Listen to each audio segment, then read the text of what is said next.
गुस्सा क्यों आता है?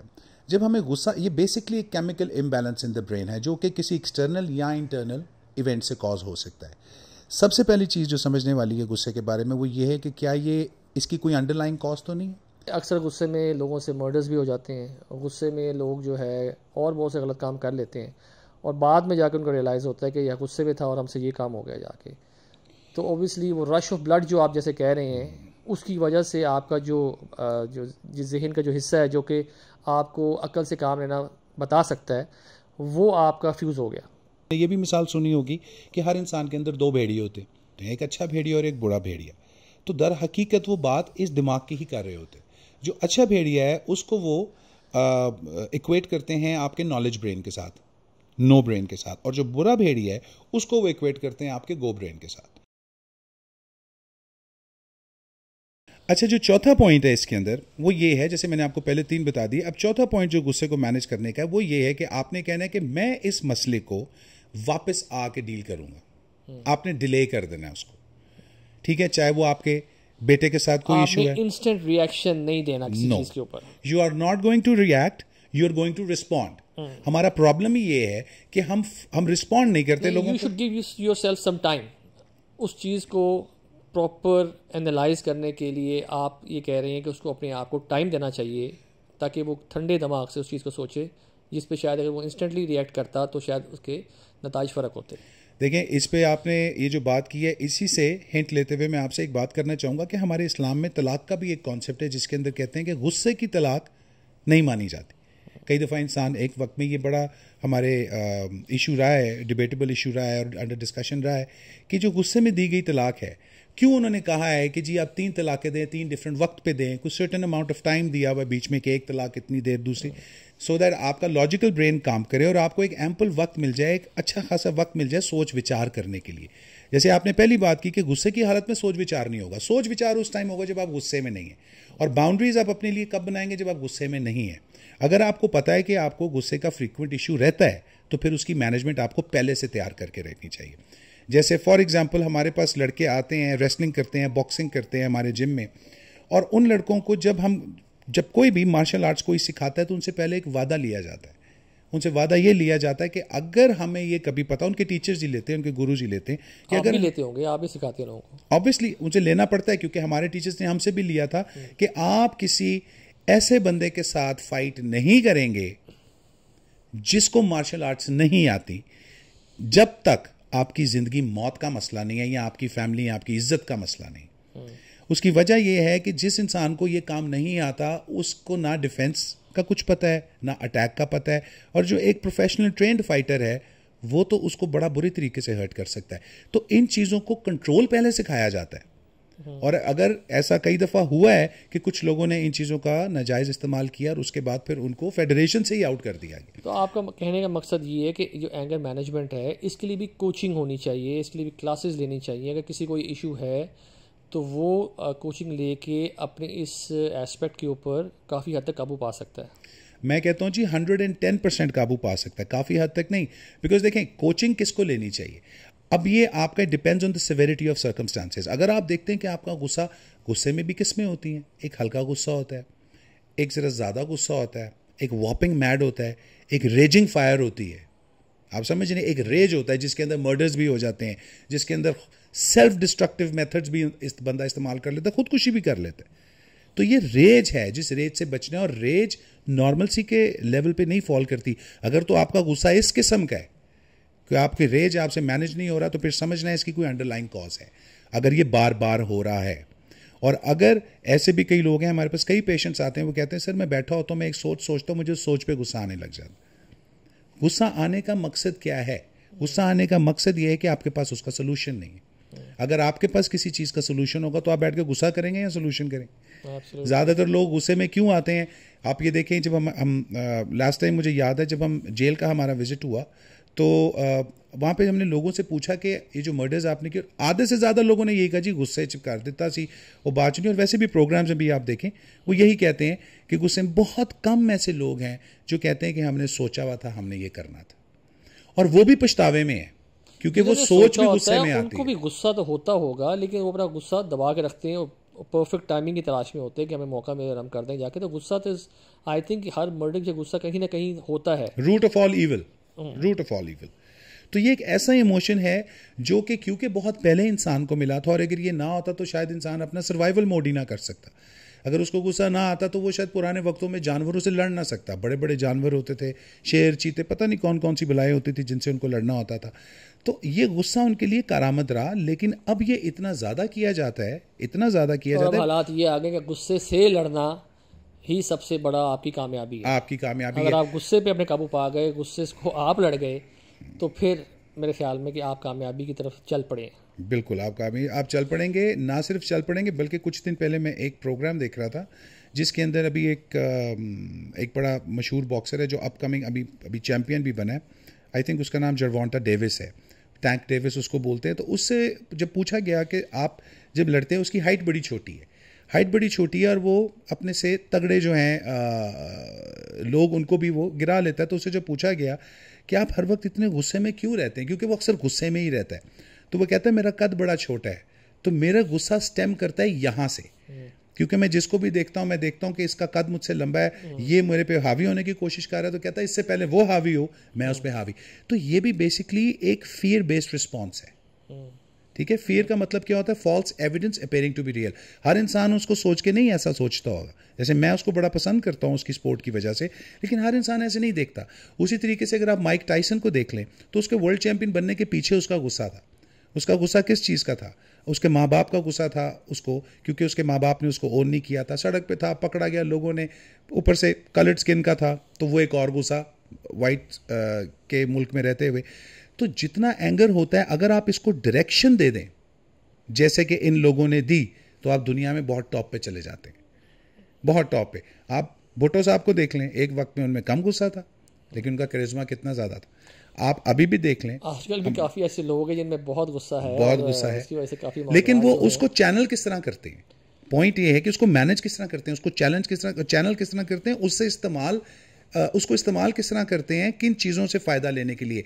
ये टू एज सॉर्ड है, आप इससे फ़ायदा भी ले सकते हैं, आप इससे नुकसान भी ले सकते हैं। तो अब ये डिपेंड आप पे करता है कि आप इससे क्या लेना चाहते हैं। जो काउंसलिंग कर रहा है, जो आपको कोचिंग दे रहा है, ये आपको बता सकता है कि आपने अब गुस्से से अपने फ़ायदा कैसे लेना है या आपने अपना नुकसान कैसे करना है। अच्छा, इसमें एक पॉइंट मैं आपको और भी बताता चलूँ कि जब हमने पहले बात की थी नो ब्रेन और गो ब्रेन की, कि जब आपके गो ब्रेन में, फॉर एग्जांपल, अगर आपका ब्लड फ्लो आपके गो ब्रेन की तरफ है और आपको गुस्सा बहुत आई जा रहा है, तो अब आप उस ब्लड फ्लो को शिफ्ट किस तरह करेंगे नो ब्रेन की तरफ, क्योंकि यही सोल्यूशन है।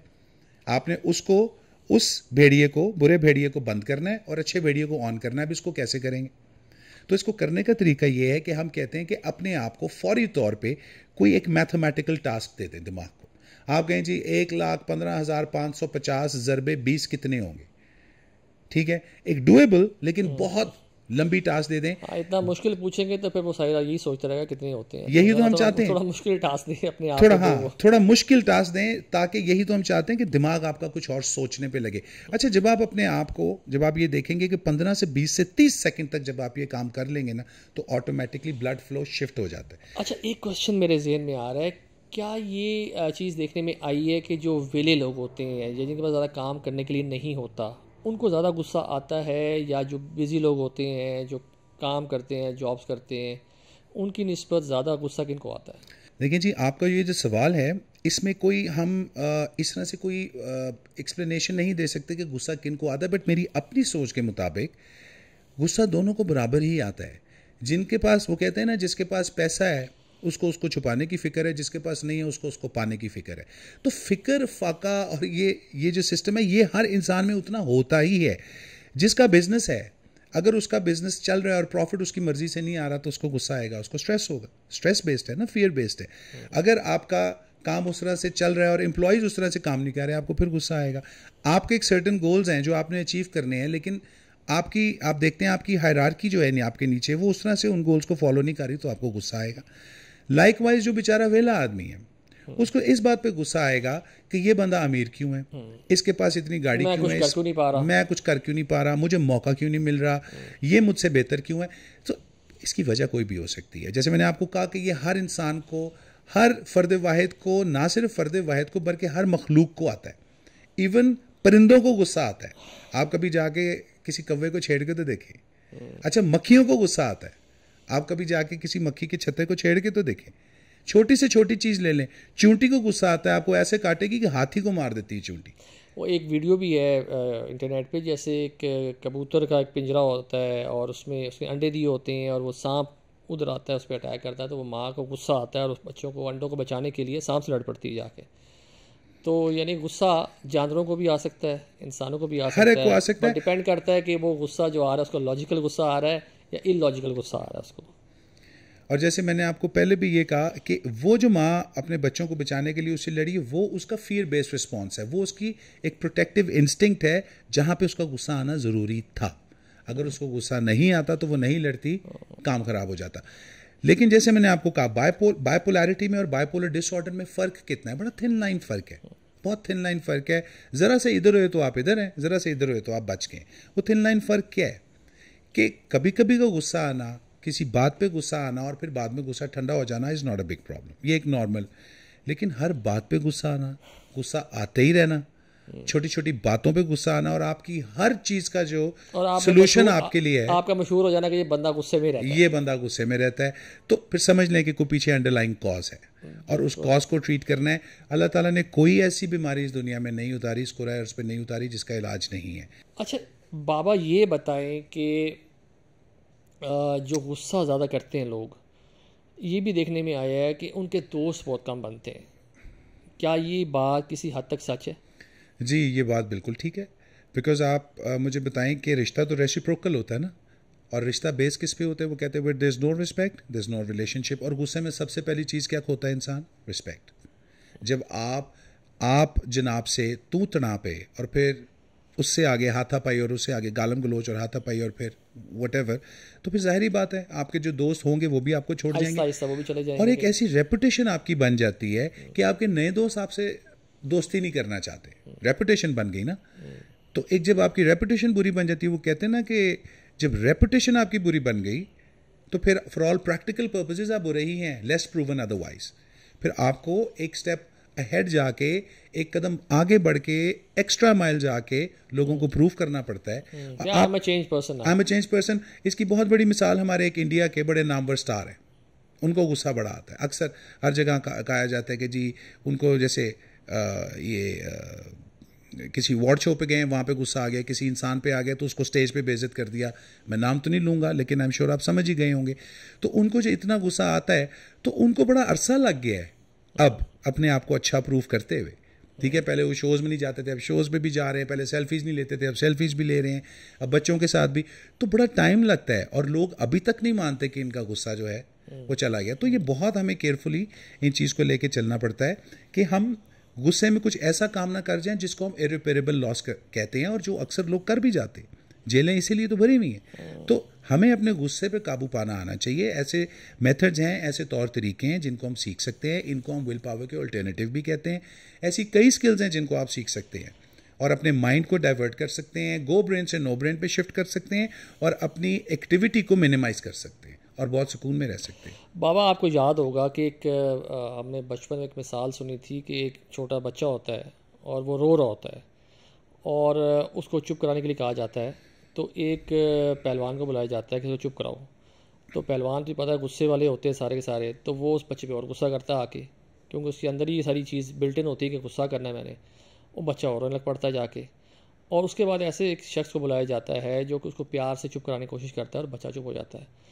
तो बच्चे से लेके बड़े तक ये चीज़ देखने में आई है कि जो काम आप प्यार से करा सकते हैं वो आप गुस्से से नहीं कर सकते। गुस्से से सिर्फ आप काम बिगाड़ सकते हैं, होता हुआ काम भी बिगाड़ सकते हैं। बिल्कुल ऐसे ही हम अक्सर ये कहते हैं ना, जहाँ पे आपने जिस बंदे से पैसे लेने हो वहाँ पे जो मर्जी करो बट गुस्सा नहीं करना, क्योंकि जहाँ आपने गुस्सा किया नहीं आपके पैसे गए। देना दिलेरी, लेना हिकमत।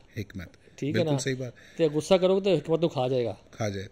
तो हमें ये देखें, हमारे नबी पाक सल्लल्लाहु अलैहि वसल्लम ने कभी इस चीज़ को पसंद नहीं किया। उन्होंने आपको बताया है कि इस चीज़ से इज्तनाब करें। इसका इस्तेमाल जाहिर बात है जंगों में, इन जगहों में इसका इस्तेमाल होता है, लेकिन वो बहुत कम वक्त होते हैं। वो आपका गोल बेस्ड, वो एम बेस्ड गुस्सा होता है।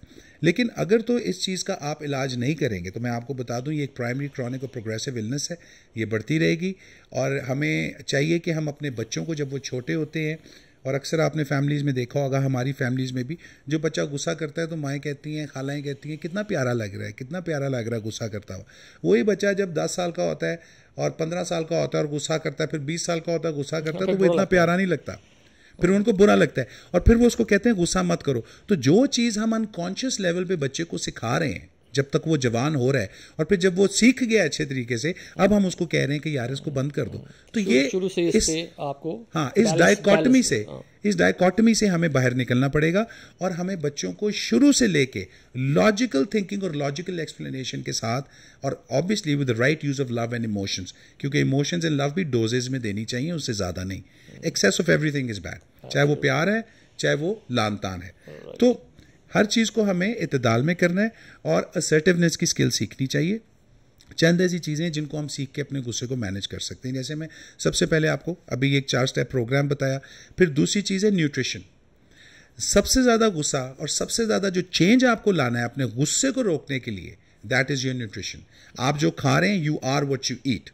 अगर आपको गुस्सा आता है तो इसका मतलब है कि आपके बॉडी के अंदर प्रोटीन कंटेंट, मीट कंटेंट, इस तरह की चीज़ें ज़्यादा हैं जो हरारत ज़्यादा पैदा करें। तो अपने न्यूट्रिशन को जब आप चेंज करते हैं तो आपका टेम्परामेंट वहाँ से नीचे, because it's all about the chemical imbalance in the brain.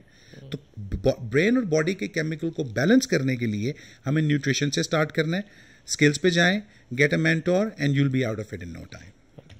Viewers, आज बाबा ने बड़ी डिटेल से एंगर मैनेजमेंट के बारे में बात की है। हम बहुत जल्द इसके ऊपर क्लासेस का भी इनेकाद कर रहे हैं जिसमें बाबा इस पर कंसल्टेशन करेंगे, एंगर मैनेजमेंट कोर्सेज़ के ऊपर आपको ब्रीफ करेंगे।